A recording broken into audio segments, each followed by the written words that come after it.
Fala, advogado, tudo certo? Nesse vídeo aqui vou explicar se vale a pena ainda atuar na advocacia trabalhista em 2025. Se você não me conhece, sou Admilson, sou advogado trabalhista há 10 anos e aqui a gente só fala de prática trabalhista. Confere os links da descrição que algum desses treinamentos ou livros podem te auxiliar na sua jornada. Acho que o primeiro aspecto que a gente tem que entender aqui é que a atuação na área trabalhista pode ser feita totalmente online. Então, por exemplo, se você tem um escritório em São Paulo, você pode pegar um cliente facilmente no Pará, Salvador, Recife, enfim, qualquer lugar do país, porque é o mesmo sistema PJE. Então, por exemplo, se eu entrar aqui no TRT2, PJE, é o mesmo ambiente para todos os TRTs. Então, assim, não existe barreira, porque se você atuar no civil, pode ser o ESAG, pode ser o Projude, pode ser o próprio PJE. Então, existem muitas possibilidades de sistemas que podem também ter uma dificuldade técnica para você, né, de atuação. E existem também algumas áreas do direito que realmente você precisa ter uma atuação presencial. Então, por exemplo, se você quer acompanhar seu cliente numa delegacia para prestar depoimento na área criminal, né, você vai precisar estar presencialmente. Então, você atua na área fiscal e tem que falar com algum órgão do governo, fiscalizador lá, fiscal. Então, você vai precisar ir presencialmente fazer essa diligência. Muitos desses clientes querem que você tenha uma atuação que seja você. Então, assim, muitas das vezes existe óbices de outras áreas. Na área trabalhista não existe nada disso. Você tendo uma internet, um computador e uma webcam, você consegue facilmente atuar em qualquer lugar do país. Você pode pegar um cliente de outro lugar do país, protocolar online e fazer todas as diligências, né, online. Então, esse aspecto aqui eu acho que é o mais importante de todos. Você não está preso à sua região, não mais na área trabalhista. Segundo ponto, a gente tem que olhar aqui o número de empregados. Eu acho que isso aqui dá para ter um universo de possibilidades enorme. Ano passado, 2024, 38 milhões de pessoas estavam empregadas e 39 milhões estavam na informalidade. Então, são possíveis clientes no futuro. E mesma coisa na informalidade. Apesar que pode ter grande parte autônomo, existem processos de reconhecimento de vínculo. Que a gente sabe que, na realidade atual, né, a gente acontece muito daquela contratação de PJ. Então, existe a pejotização do trabalho. Então, muitas das vezes a gente consegue fazer esse reconhecimento de vínculo muito tranquilamente na justiça do trabalho, tendo pessoalidade, não eventualidade, onerosidade, enfim, todos os requisitos de um vínculo empregatício, a gente consegue fazer esse reconhecimento na justiça do trabalho. Tranquilo? Então, a gente sabe que consegue atuar em todo o país. A gente sabe que o escopo de pessoas a possibilidade é enorme em número de pessoas, então você também pode advogar para essas empresas, tá entendendo?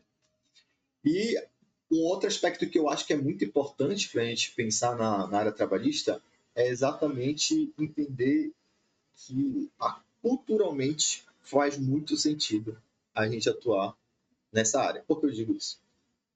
Não sei se você sabe, isso aqui é uma aula, né, deixa eu até atualizar aqui. Isso aqui é uma aula que eu tenho de explicando, né, o processo trabalhista. Só vou usar aqui para exemplificar esse ponto. Mas basicamente o que acontece é que quando você ajuiza uma ação para a vara do trabalho, e muitas das vezes já é encaminhado esse processo para um CEJUSC, que é um centro de conciliação. Então o processo pode encerrar facilmente em 30 dias, um acordo. Isso, culturalmente, na justiça do trabalho, existe um peso enorme. Então, tanto o servidor que está lá no CEJUSC, tanto o juiz, são incentivados a realizar esse acordo exatamente porque é um processo a mais encerrado. E muitos desses juízes trabalham em termos de produtividade. Imagine que ele quer ser um titular de uma vara, ou que ele quer ir para a capital, mais para perto da capital. Ele precisa demonstrar produtividade na justiça do trabalho. Então, muitas das vezes, esse processo encerra o quanto antes, exatamente porque ele vai querer fazer uma forçada no acordo. Então, a gente consegue dividir processos que são capazes de fazer um acordo fácil. Então, imagine uma ação de algumas horas extras ou verba rescisórias não pagas. Imagine uma ação, por exemplo, de FGTS não recolhido. São ações que a empresa sabe que perdeu, porque a maioria entende a realidade que viveu, então, de horas extras, sabe que o cara não fazia controle de jornada, tem vídeo do cara trabalhando até mais tarde, pô, às vezes tem WhatsApp do cara lá. Então, verba rescisória, ou pagou ou não pagou, tem que ter o comprovante.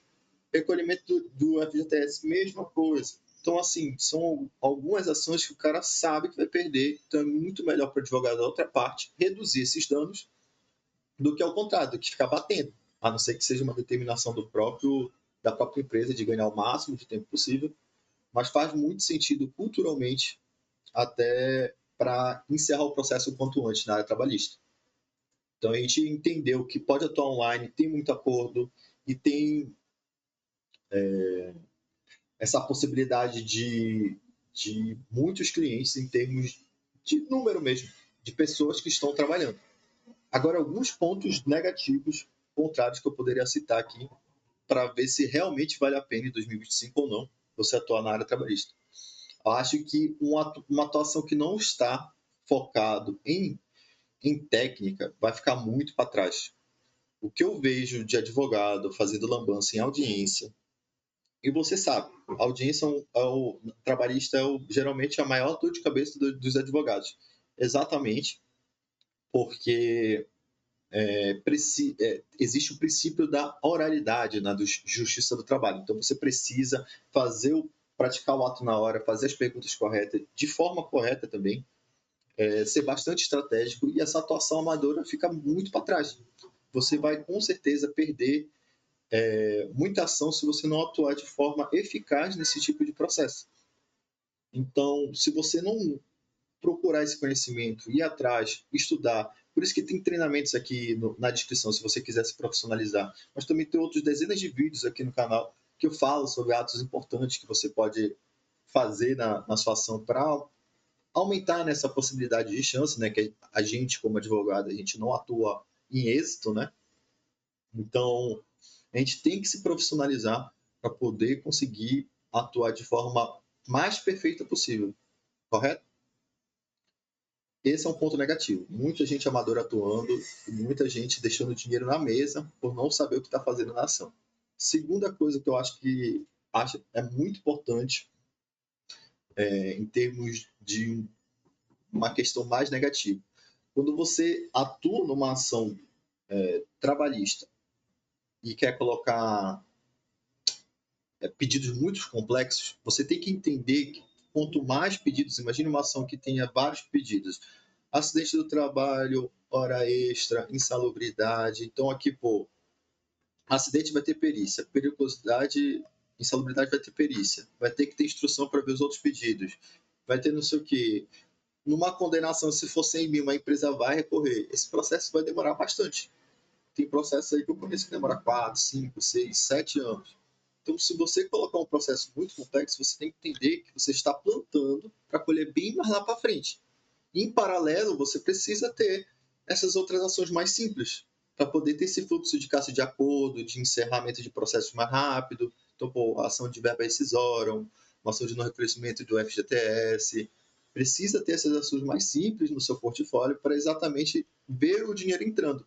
Porque se você esperar só dessas ações super complexas, você pode ficar muito tempo sem receber. A gente sabe que na área trabalhista a gente recebe em regra, pelo êxito, se a gente está atuando pelo reclamante. Então, o quanto tempo você consegue ficar sangrando até receber esse dinheiro? A gente tem que colocar isso na mesa sempre, tá entendendo? Às vezes a gente fica com a ganância de, pô, não vou fechar o acordo, eu acho que está muito baixo. Não, mas será que está muito baixo? Quando você tem a perspectiva de receber agora, sei lá, num processo de 100 mil, receber agora 15 mil, ou daqui a 5 anos, se a empresa ainda existir, se ainda tiver dinheiro, se ainda tiver funcionando a empresa, receber 60. Tá entendendo? Então, sei lá, eu acho que às vezes tem muito advogado que fica no maneiro de ganância, que às vezes não entende a questão temporal, ou não consegue transmitir isso para o cliente, tá entendendo? Porque o cliente também quer o dinheiro, não é verdade? Então, assim, é um ponto negativo se você tem muitas ações complexas, porque você vai ter essa. Vai demorar para receber esses valores. Então, o que eu posso dar como conclusão? Com certeza, na área trabalhista, essa é a área mais tranquila para você iniciar, porque você consegue, na sua realidade, no seu dia a dia, achar clientes para isso. Seja para um amigo para fazer uma audiência para ele, seja para angariar seu primeiro cliente. Pô, imagine que você conhece uma doméstica que nunca teve a carteira assinada. Pô, isso é uma realidade muito tranquila em várias cidades brasileiras, tá entendendo? Então, você só tem que pensar na área trabalhista nessa divisão de processos que você precisa ter um fluxo de caixa mais rápido, então processos mais simples, e em paralelo processos que você sabe que muito provavelmente vai demorar vários anos. E esse você atua plantando, né? Vai fazendo essas ações e lá para frente colher, né, um resultado muito mais, como posso dizer, plausível, com valores maiores, com certeza. Mas é isso, eu quero a sua opinião, se vale a pena ainda também atuar na área da advocacia trabalhista em 2025. Se você quiser se profissionalizar, é só olhar os links da descrição. Tem nosso também, quando você se inscreve, tem o nosso grupo de advogados, a gente conversa sobre processos, conversa sobre várias coisas da área trabalhista, se auxilia. Eu, pessoalmente, auxilio você no privado, no que eu puder, nas suas ações também. Então é isso. Valeu e até a próxima.